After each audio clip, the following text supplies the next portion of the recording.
দীপা, এই নাও তোমাদের জিনিস। আচ্ছা, তুমি শিওর তো? হ্যাঁ খোকা জেঠু, আমি নিশ্চিত। মনের মধ্যে হাজার দ্বন্দ্ব, হাজার প্রশ্ন থাকলেও আমি যাব। ঠিক বুঝলাম না। সোনারূপার দিদি ভাই বরাবর আমাকে মেয়ের মর্যাদা দিয়ে এসেছেন। সবার বিরুদ্ধে গিয়ে আমার পাশে দাঁড়িয়েছিলেন। বললেন কেন? উনি মেয়েদের সারনেম ধরে রাখার জন্য যে ঝামেলাটা করলেন, সেটাও কিন্তু ভালোবাসা থেকে। ওদের দুজনকে ভালোবাসেন বলে। আর আজ যখন আমাদের বিয়েটা মেনে নিয়েও উনি আমাদেরকে নিয়ে যেতে চাইছেন, তখন ওনাকে কি করে বারণ করি? তাই না গিয়ে কোনো উপায় নেই জেঠু। যাতে সারা জীবনের জন্য এই বাড়িতে ফিরে আসতে পারি, সেই কারণেই যাওয়া। আর আপনি ভাববেন না আমি আপনাকে বেশি দিনের জন্য চোখের আড়াল করবো না। সোনারূপা, চলো আমাকে দেখো।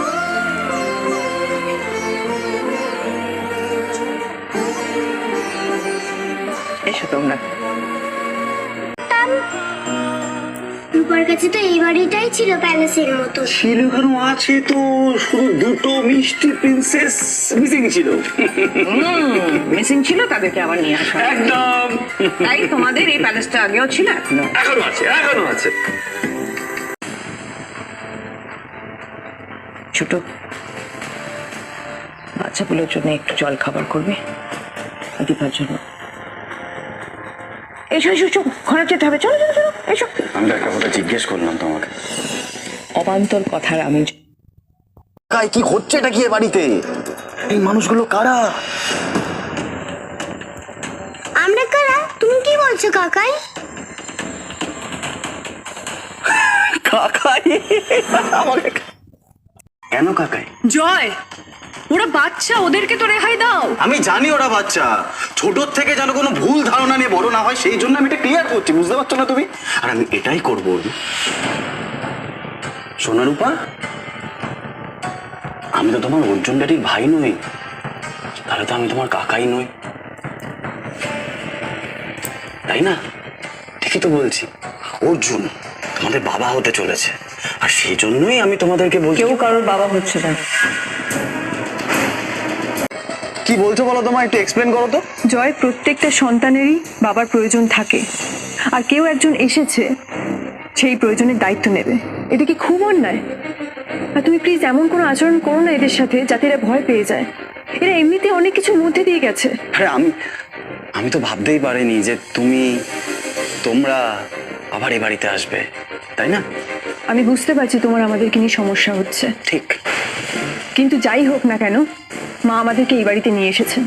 তাই মায়ের কথা যেমন আমি ফেলতে পারিনি, তেমন তুমিও। প্লিজ, আপনার এই জ্ঞান আমার ভালো লাগছে না, চুপ করবে না? জয়, কাকাই তোমার যা ইচ্ছে তুমি আমাকে বলতে পারো, বলো না। কিন্তু ওকে আমি আমাদের বংশের কোনো অংশ হিসেবে ধরি না। কে ও? জয়, তুমি কি বলছো একটু ভেবে চিন্তে বলো। সম্পর্কে আমি তোমার দাদার স্ত্রী নাই হতে পারি, কিন্তু তোমার বউয়ের দিদি আমি। তাই এটা তোমার মাথায় রাখতে হবে, আমি সম্পর্কে তোমার গুরুজনই হই। ছোট ছোট, ওদের খাবারের ব্যবস্থা কর, আর ঘরে নিয়ে যা প্লিজ। এক মিনিট, ঘর অব্দি কেন নিয়ে যেতে হবে দিদি ভাই? দীপা তো এই বাড়িতে নতুন নয়, ওর ঘর কোথায় সেটা তো ও জানে। পূজা, কি বলছোটা কি তুমি? বৌদি একটা ডিসিশন নিয়েছে। প্রতীক, আমি আর কতদিন ছোট হয়ে থাকবো বলো তো? হ্যাঁ, আমার মেয়ের তো বিয়ে হয়ে গেছে, তাও অনেক দিন হলো। পূজা, না, আমি যে কথাগুলো বলছি জয়ও সেটাই বলছে। আমরা কি সবাই ভুল? জয় ভুল করছে, সেটা বোঝার ক্ষমতা তোমার নেই। প্রতীক, ওদের সব কথার জবাব আমি এক্ষুনি দিতে পারি প্রতীক, তো আমার দেওয়ার ইচ্ছে নেই, তাই দিচ্ছি না। গুপ্ত যা করে তার দায় অন্য কারোর উপর চাপায় না, আমি বাধা দিচ্ছি না। কিন্তু একটা কথা বলে রাখি, যেহেতু দীপা আমার মেয়ে এখন, তাই আমার মেয়ের বিয়ে এই বাড়ি থেকেই হবে।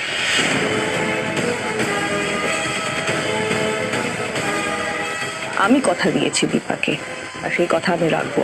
দীপা, এসো। মা, বলুন কি করতে হবে, আমি আছি আপনার পাশে। বম্মা, আমি আছি তোমাদের সঙ্গে। উর্মি তুমি প্লিজ জয়কে বোঝাও, তোমার হাজব্যান্ডকে বোঝাও, ও কিন্তু মাত্রা অধিক কথা বলছে, আমি সহ্য করতে পারবো না। দেখো, একজন মেয়ে এই বাড়িতে এসে অনেকটা সাফার করেছে আমার ছেলের জন্য, তাকে সেটেল করার দায়িত্ব আমার।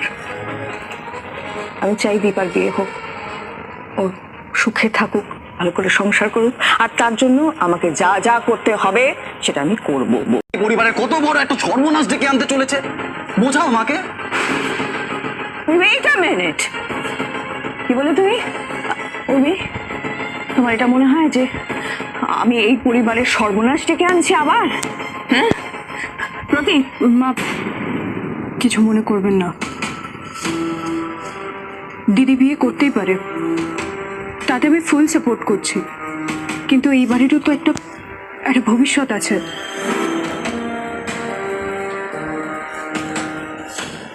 আমরা সবেমাত্র এত বড় বিপদের মুখ থেকে ফিরলাম, এখন যদি আমরা আবার পথে গিয়ে বসি তাহলে। দীপা আর অর্জুনের বিয়ে ঠিক হয়ে গেছে, খুব তাড়াতাড়ি বিয়েটা হয়ে যাবে। এই বিয়েটা না আটকালে আমাদের কিন্তু সবটা শেষ। ভিক্টর, যা যা যা যা যা, এসব কি বলছেন Matri Devi? I am talking seriously Victor. একটার পর একটা প্ল্যান ফেল করছে, সব না থামাতে পারলে। ও মাই গড, দীপা, দীপা এসে তোমাকে হারিয়ে দেবে? কে দীপা? দুদিনের একজন মেয়ে, আর তুমি কি? তুমি কে? তুমি একজন বর্ন ক্রিমিনাল মাতৃ দেবী। গায়ে লেগেছে তাই না? গায়ে লেগেছে, আমারও লেগেছে। কি করবো বলো, হেরে যাওয়া মানুষজনকে আমি জাস্ট আর দেখতে পারি না। দীপা আমার সবটা জেনে ফেলেছে, ও আমাকে ধরে ফেলেছে। হয়ে যা মানে এক ঢিলে দুই পাখি মাতৃ দেবী। ভিক্টর প্লিজ হেয়ালি করো না, যা বলার ক্লিয়ারলি বলো। আগে আমাকে এখান থেকে বার করো, তারপর। তুমি বাইরে বেরোলে আরো প্রবলেম বেড়ে যায় ভিক্টর। জানি আমার কি করতে হবে। পারবে না তুমি, আমি বলছি তো, কিচ্ছু করতে পারবে না। একমাত্র মরতে বসা একজন মা, সেই পারবে তার ছেলেকে দেখতে চাইতে। এতে পাথরও গলিয়ে দেওয়া যাবে। মানে মানে মানে তোমাকে একটা ছোট্ট জিনিস, আধমরা, ইয়েস, আধমরা হতে হবে তোমাকে।